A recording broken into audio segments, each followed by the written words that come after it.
Olá, boa noite. Veja no Brasil TV desta quinta-feira, 19 de maio. O Distrito Federal tem o dia mais frio da história e a queda na temperatura produz cenas incomuns no Planalto Central. A Universidade Federal de Minas suspende aulas na Faculdade de Medicina por causa de vários casos de Covid confirmados. Ventos fortes impediram a entrada e a saída de navios do Porto de Santos por quase 24 horas. E ainda, mês de junho chegando e o São João já aquece o comércio no clima da festa mais esperada pelos nordestinos. Agora no Brasil TV.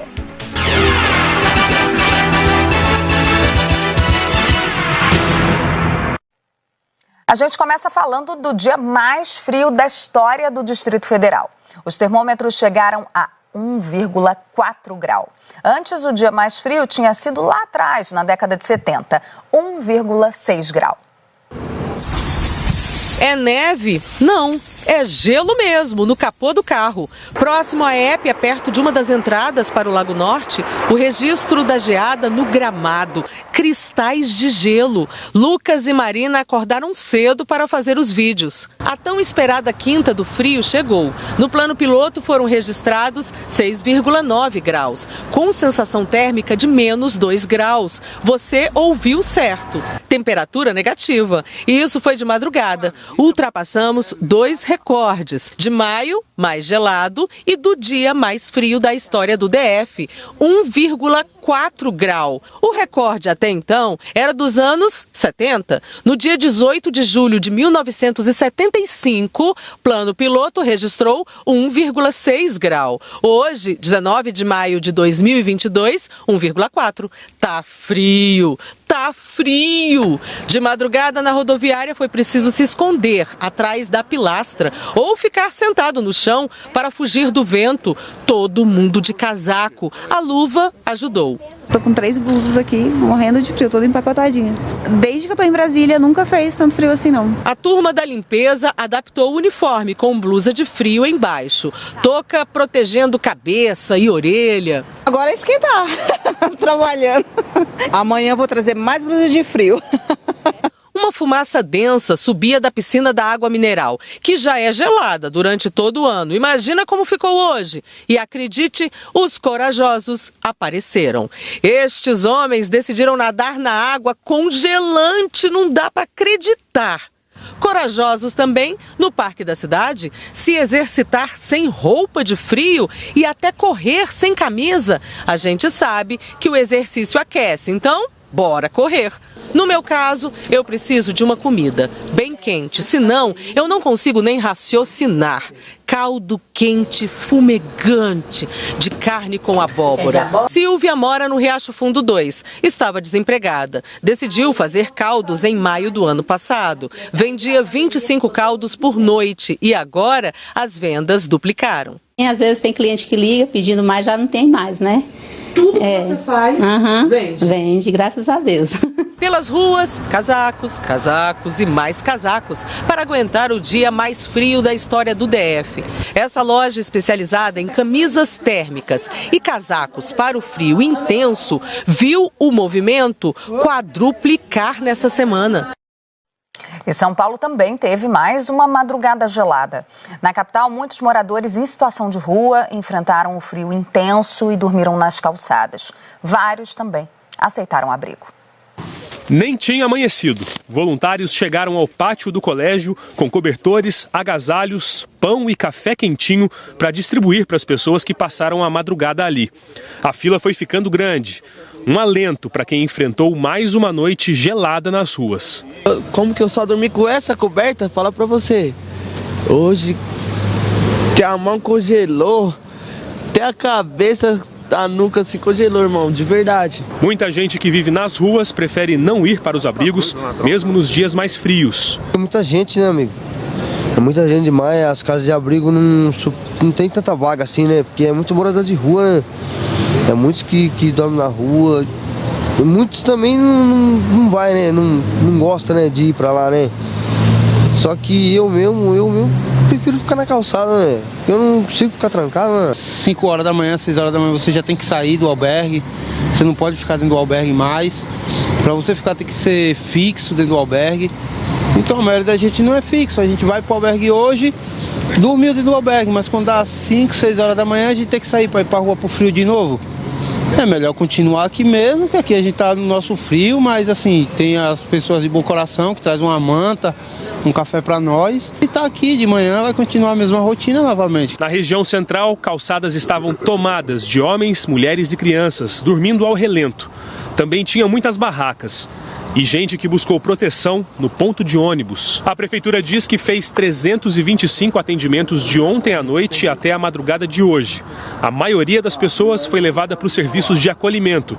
53 não quiseram ir. 10 tendas estão montadas em todas as regiões da cidade para receber e encaminhar quem procura ajuda. A capital aumentou o número de vagas e fez parcerias com hotéis, clubes e centros esportivos e núcleos de convivência, que já ajudam pessoas em situação de rua. A corrida é para garantir pelo menos 2.000 novas vagas. A Catedral da Sé também abriu as portas ontem à noite e recebeu 20 pessoas. A estrutura foi montada em um dos salões. A igreja ainda fez doações de agasalhos, alimentos e produtos de higiene. E vai ser assim até amanhã. Se não fosse esse abrigo hoje, como seria a sua noite? Eu acho que eu morreria, tô com frio, moço. Tô com muito frio. É a solidariedade que tem ajudado demais as pessoas que moram nas ruas. O que você fez para se esquentar? Ah, cara, manta. Só manta, cara, aqui, ó. Tem umas 5 mantas aqui que eu ganhei de doação para poder me esquentar, para poder passar o frio. Porque o frio tá demais mesmo. Em Mauá, na região metropolitana de São Paulo, um morador de rua morreu. A prefeitura da cidade disse que ele foi abordado por uma equipe da UPA, mas não aceitou ajuda. E não é apenas a população sem teto. O frio também aumenta a vulnerabilidade de parte dos moradores de ocupações e favelas. São muitas pessoas vivendo sem agasalhos e cobertores suficientes. A casa é simples. Tem sala, cozinha e um único quarto para os 5 moradores. Esse é o lar da Daniela. Um espaço cheio de calor humano, mas que não é suficiente para vencer o frio. A gente tenta juntar os 5 em uma cama, que é no caso a minha, pra gente poder ficar mais quentinho, grudadinho, pra ver se ameniza um pouco o frio, mas não tem jeito mesmo. A Dani mora no bairro Zilá Expósito, em BH, uma região humilde, com muita gente que também precisa de ajuda, como a Clébia. Pode entrar, gente, sejam bem-vindos ao meu humilde lar. São braços abertos para receber esse apoio tão importante. A casa está com portas e janelas com vidros quebrados. E com o vento frio entrando, a proteção tem que ser reforçada. É uma casa simples, humilde, mas aqui tem amor. Aí quando tem amor, une o amor e a coberta que chegou, tudo se aquece. Cobertores, agasalhos e alimentos que ajudam a enfrentar tanto frio. Tudo isso só tem chegado a essas famílias graças ao sentimento de empatia. Esse aqui, por exemplo, é o projeto Comida que Abraça, uma iniciativa que começou por causa da pandemia e que foi mantida para continuar ajudando a quem tanto precisa. A situação realmente está muito difícil, né? O desemprego está grande, as pessoas estão realmente com muita dificuldade para conseguir se manter, né? Nesse período com frio severo, a Secretaria de Proteção e Defesa Civil de Contagem tem dado ajuda principalmente aos sem-teto, mas também tem orientado famílias em situação de vulnerabilidade sobre as formas de se proteger. Manter as casas abertas até 2 da tarde, depois é fechar para manter a temperatura, porque à noite a temperatura cai e as casas precisam estar aquecidas. Esse momento é um momento em que a gente vai ter que aprender a conviver com os riscos das baixas temperaturas. O problema é quando a casa não tem esse tipo de isolamento. Por isso, essas ajudas têm que continuar chegando. Nem todo mundo tem laje, telha, o frio, né? O vento entra pelo buraco da telha. E diante dessas ajudas que chegar pra gente, né? Vai ser uma ajuda e tanto, não só para nossa comunidade, para nossa ocupação, como para as outras famílias, né? E por causa dos ventos fortes, nenhum navio pôde entrar ou sair do Porto de Santos por quase 24 horas. As operações começaram a ser retomadas no início da tarde. Rodrigo Nardelli é quem conta tudo pra gente.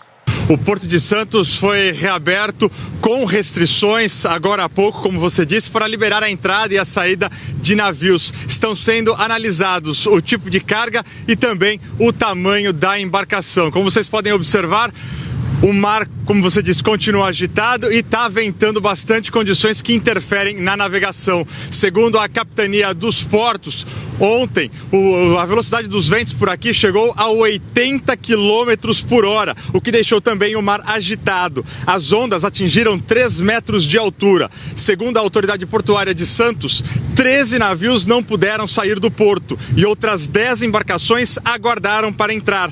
A autoridade portuária disse ainda que as operações de embarque e desembarque de cargas continuaram sendo realizadas neste período. E foi liberado hoje também o canal de acesso aos portos de Itajaí e Navegantes, no litoral norte catarinense, que ficou fechado da noite de terça-feira até o final da manhã de hoje. 6 navios tiveram que aguardar em alto mar para poder atracar e outros 3 ficaram atracados até conseguir sair.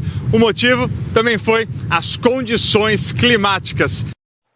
Pois é, mas as autoridades portuárias estão monitorando, porque ainda há previsão de rajadas de ventos entre 40 e 60 km por hora na Baixada Santista, exatamente onde fica o Porto de Santos. Do litoral norte de São Paulo até o Rio de Janeiro, as rajadas podem atingir os 90 km por hora. O alerta da Marinha é para ondas de até 4 metros de altura. Uma forte chuva atingiu Salvador e Itaperoá. E em cidades do interior da Bahia, teve chuva de granizo que provocou muitos prejuízos. Thaisa Moura tem as informações direto de Eunápolis.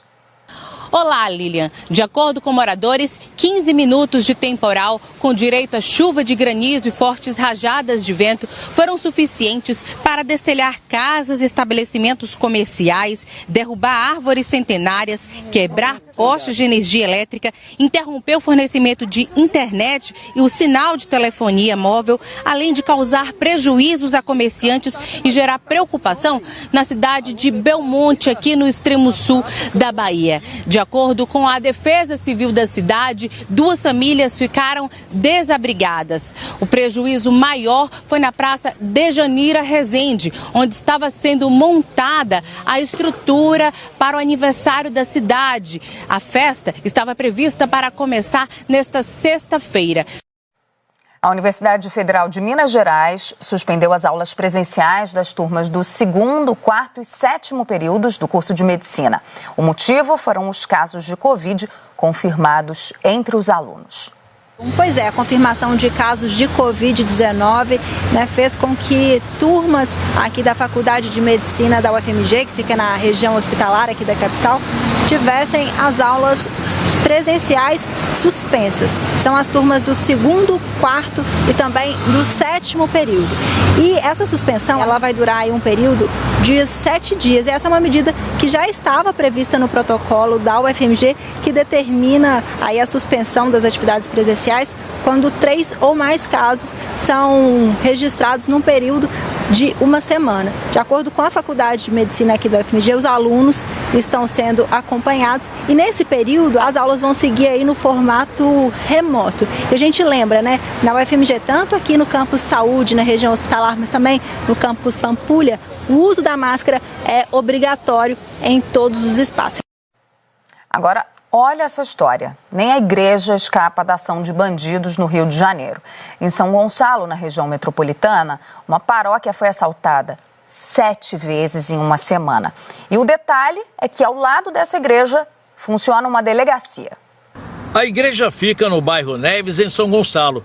O padre Ricardo Dias, responsável pela paróquia, conta que o primeiro furto aconteceu na quarta-feira da semana passada. Vieram na quarta, arrombaram ali a grade da antiga secretaria, aqui que agora a gente usa como almoxerifado, levando ali algumas coisas que estavam guardadas e a gente veio, consertou, botou corrente para não invadirem mais. No dia seguinte, o segundo assalto. Na ação, os bandidos tentaram levar até um portão da igreja, que tem 3 metros de altura.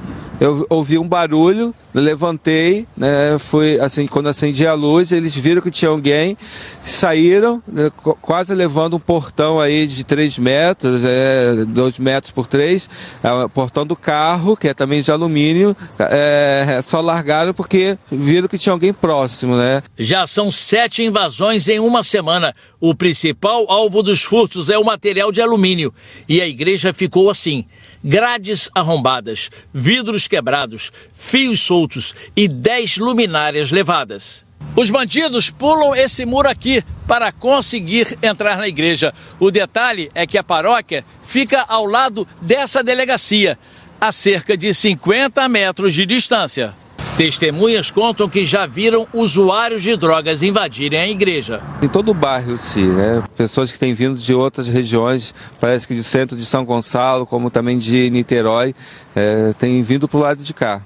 Ontem, a Secretaria de Assistência Social, acompanhada pela Polícia Militar, retirou famílias que estavam acampadas em frente à paróquia.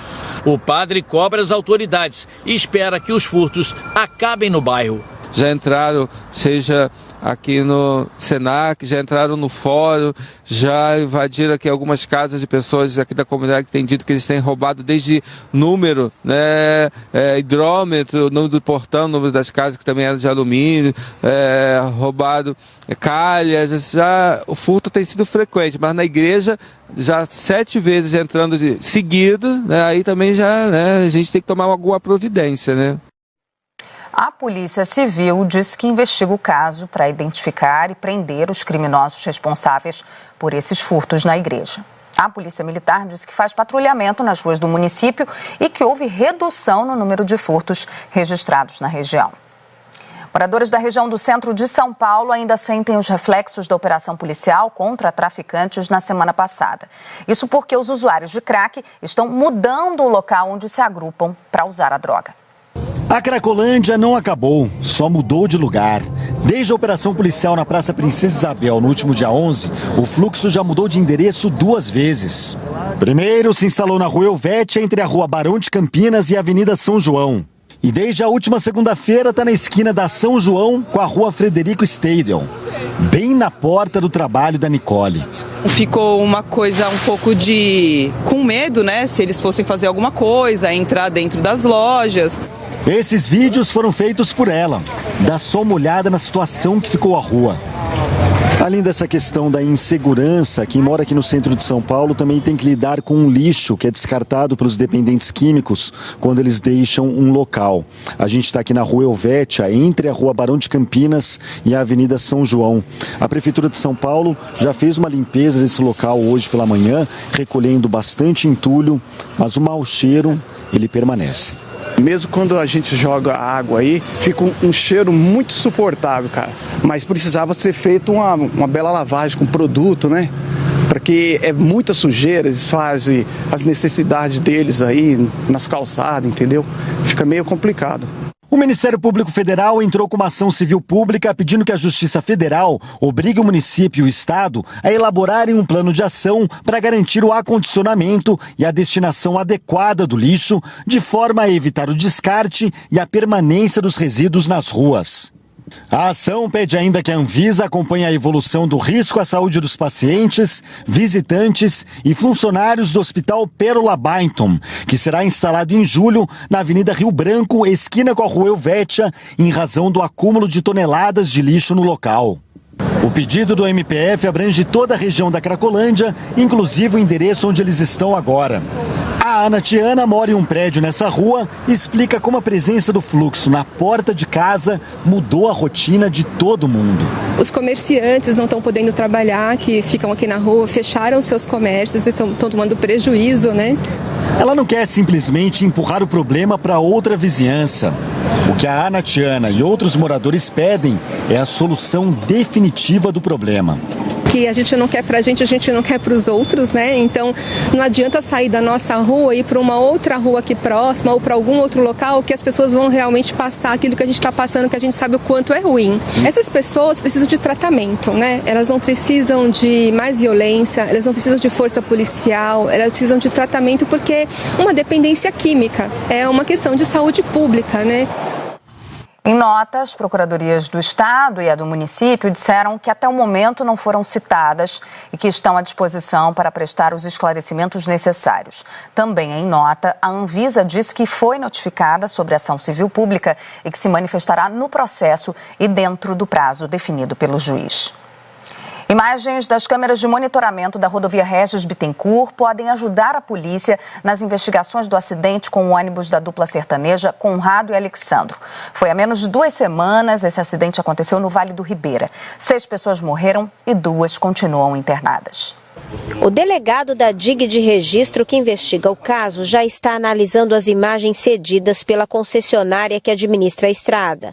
O acidente foi no quilômetro 402 da rodovia Regis Bittencourt, no trecho de Miracatu. Foi um trecho de aproximadamente 50 quilômetros que os técnicos ali da rodovia encaminharam para nós tanto as imagens como os dados, de velocidade nos diferentes trechos. Com essas análises, em conjunto com os laudos periciais e os depoimentos colhidos, nós vamos conseguir chegar a uma conclusão para o relatório final do inquérito policial. 13 testemunhas já foram ouvidas pela polícia e o autor de um vídeo divulgado nas redes sociais que mostrava o ônibus da dupla sertaneja em alta velocidade também prestou depoimento. O depoimento dele foi importante porque esclareceu, primeiro, que realmente foi no dia dos fatos, aquela gravação, que era uma dúvida que existia, e também trouxe elementos novos a respeito da velocidade mesmo que o veículo empreendeu, não somente ali no trecho anterior, como também próximo ao local do acidente. O tempo estimado para a conclusão do inquérito policial é de 30 dias, podendo ser prorrogado até a conclusão de todos os laudos periciais. A polícia ainda deve ouvir o cantor Conrado e também o músico Júlio César, que seguem internados. O ônibus tombou na rodovia Regis Bittencourt no dia 7 de maio. 6 pessoas morreram, entre elas o cantor Alexandro, que fazia dupla com Conrado. No final de semana, peritos de São Paulo e de registro fizeram uma varredura no local do acidente. Eles observaram o impacto do veículo contra a mureta do canteiro central e usaram equipamentos para escanear o trecho, criando um ambiente virtual que pode ajudar a apurar como tudo aconteceu. E a seguir, falha num radar atrapalhou a vida de passageiros que dependem de 3 dos mais movimentados aeroportos do Brasil.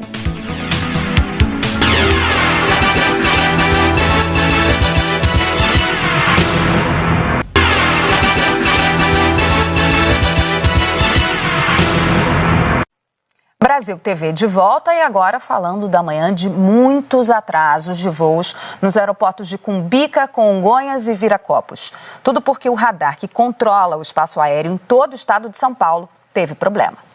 Um problema no radar operado aqui em Congonhas afetou pousos e decolagens no Aeroporto Internacional de São Paulo, em Guarulhos, e em Viracopos, em Campinas, no interior do estado. Segundo a Infraero, a falha aconteceu entre 8h45 e 9h30 da manhã. 3 companhias aéreas relataram que sofreram consequências. São 42 voos impactados. Desses, 19 foram cancelados e 10 transferidos. Alguns voos foram transferidos para Curitiba e Rio de Janeiro. Em Viracopos foram 20 voos atrasados e 11 voos cancelados. A falha também teve reflexo em aeroportos como de Brasília, no Distrito Federal, e em Minas Gerais. Em Confins, 4 voos foram cancelados e 7 sofreram atraso. Nesse momento, todos os aeroportos sinalizam que as operações estão normalizadas. Nós pedimos mais informações para a aeronáutica, mas até agora não obtivemos resposta. São João tá aí, batendo na porta, e o comércio já começou a lucrar com a venda dos produtos decorativos para essa época junina. Tem muito consumidor ansioso para deixar a casa no clima da festa mais esperada pelos nordestinos. Dona Denilde é apaixonada por São João. Hoje ela veio até esta loja para comprar enfeites para espalhar por toda a empresa onde trabalha. Depois de tanto tempo sem comemorar, eu já estou animada para essa festividade e aí vim buscar a decoração para levar lá para a empresa e animar meus funcionários. A loja se preparou bem para as vendas desta época. Tem chapéus, colher de pau, emborrachados, artigos em palha, painéis, bandeirolas e balões. Os preços dos enfeites variam de R$ 2 a R$ 81. A gente está com uma procura já bem grande, mesmo estando no mês de maio, antecipamos a nossa exposição dos produtos juninos, mas já temos procura para decoração de eventos, casas, né? Porque os eventos voltaram agora, então a gente está realmente já se programando, já estamos programados, na verdade, para recepcionar esse cliente que quer deixar a sua casa ainda mais bonita para as festas juninas.